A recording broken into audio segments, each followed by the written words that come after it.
अॼु कुरान पाक जो ख़त्म पूरो थियो। अवां असां सभिनी गॾिजी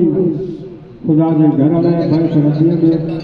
कुरान पाक जो शुगुल मल्हायोसीं। तव्हां असां सभु इकठे वेठा आहियूं। अल्लाह तबारक व तआला समीउ बसीर ॿुधंदड़ ॾिसंदड़ ॼाणंदड़ आहे।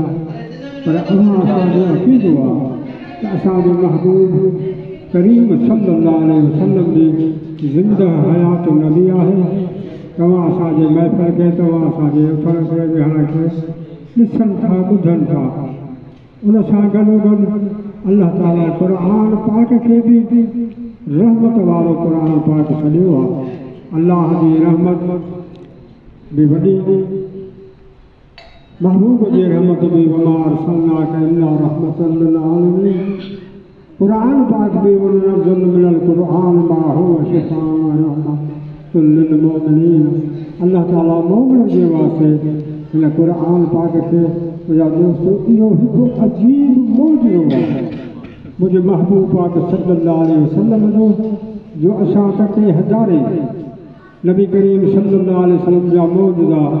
ॿुधासीं ऐं किताबनि में पढ़ियासीं, पर उहे असां कंहिंसां ॾिठासीं न। इहे अॻु में थी गुज़रिया। सहाबनि जूं ॻाल्हियूं आयूं, अहल बैत जूं ॻाल्हियूं आयूं, त पाण करीम सल्लल्लाहु अलैहि वसल्लम हिते मुंहिंजा दोस्तो अज़ीज़ो सिज खे वापसि मोटायो, चंड खे चीरे बंदि करायो, मुंहिंजा दोस्त हलीअ खे जे बचनि खे सलामत ॿुधायो, जानवर बणिया। जानवरनि जा बि सभु रहमत वारे मुंहिंजे महबूब करीम सल्लल्लाहु अलैहि वसल्लम जा अहसान हुया। पर असां बेकार आख़िरी दौर वारे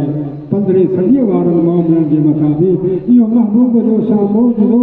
ज़िंदह ॾिसूं था। मुंहिंजा दोस्तो खे क़ुरान पाक हिकु तमामु नव उमिरि खे मुंहिंजा दोस्तो इहो सीने में सवाइजी ऐं 38 सिपारा यादि थी था वञनि। इहो तुंहिंजो असांजो कमाल कोन्हे को, इहो मुंहिंजे महबूब काइनातदार यतीमनि जे यार मुहम्मद रसूलुल्लाह सल्लल्लाहु अलैहि वसल्लम जो मुंहिंजा दोस्तो अज़ीज़ो इहो ज़िंदह मौजूदो आहे जेको तूं असां हिन वक़्तु अखियुनि सां ॾिसूं बि था, कननि सां ॿुधूं बि था, वरी उनखे पढ़ूं बि था। इहे तुंहिंजी असांजी औलाद इन नेमत सां तव्हां असांजे लाइ दुआबो आहे। अल्लाह ताला तव्हां असांखे हिन अॼोकी भलारी रात जे सदिके 29 जी राति लैलतुल क़द्र जी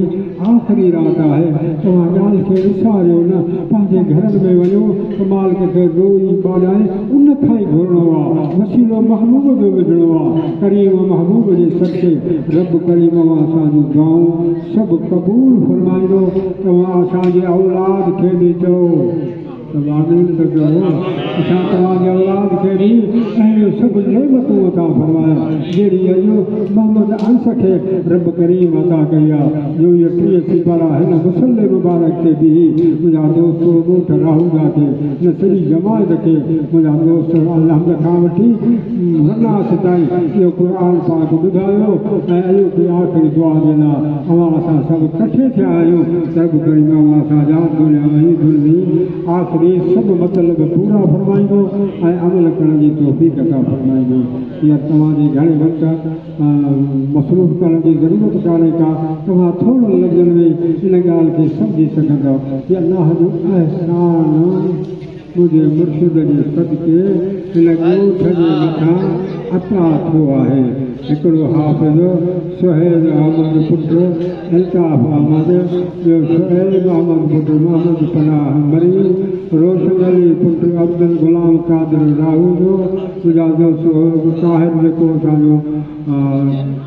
पंहिंजो पुटु आहे उहो हाणे होॾे गड़ियासीं में पढ़ाए थो। ईअं सम्झो त 5 हाफ़िज़ सॻोरा तुंहिंजे असांजे ॻोठ में मुंहिंजा दोस्त अलाह जो करम थियो आहे ऐं अॻिते हर को पढ़े थो वञा। तव्हां असां सभु गॾिजी इन ॻाल्हि जे लाइ यकीन सां दुआऊं घुरो। रब करीम तव्हां असांजे मथां आयल मुसीबतुनि खे मिटाए,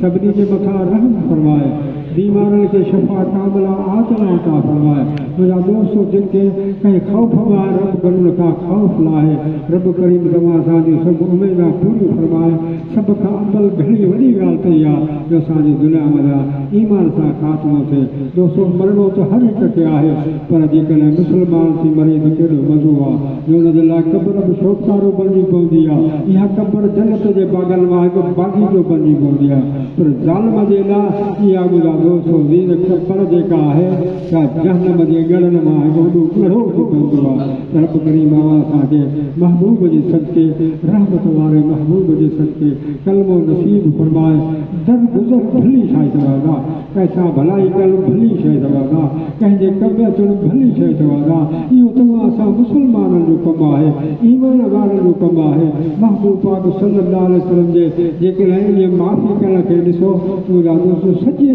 मथे पाक खे माफ़ फरमाए छा तव्हांखे ख़बर न हुई सभु मथे वारा छिकनि पिया ॾकनि पिया त हाणे मथो त फतिया करे छॾियो महबूब हाणे असां सां अलाए छा थींदो मुंहिंजा दोस्त थींदो हू पंहिंजे उन कई त पशेमान हुया एॾा परेशान हुया त अॼु असांजे मथां महबूब पाक लाइ कहिड़ा जबल केराईंदो मुंहिंजा दोस्त जॾहिं रहमत वारे नबीअ जे साम्हूं जेके बि हितां हुया काफ़िर दुश्मन हुया जेके महबूब जे मथां पथर पिया वसाइनि निमाज़ जे अंदरि पंहिंजो ओझरियूं उथनि जो महबूब कागर थोरो मजबूर करे मके पाक मां लॻाए छॾियो पर मुंहिंजा दोस्त महबूब फरमाए वञण तोखे बि माफ़ आहे तोखे बि माफ़ आहे तोखे बि माफ़ आहे मुंहिंजा दोस्त थींदो इहे माफ़ी था फरमाए पोइ उनजो सलो महिरबानी कहिड़ी था ॾिसो जो महबूब जो इस्म मुबारक मुंहिंजा दोस्त सिज बागे रोशन आहे इहो क़यामत ताईं रोशन हूंदो महबूब ॿिया नबी सभु ख़तमु थी विया उन्हनि जो क़ुर बि ख़तमु थी वियो उनजो दीन बि ख़तमु थी वियो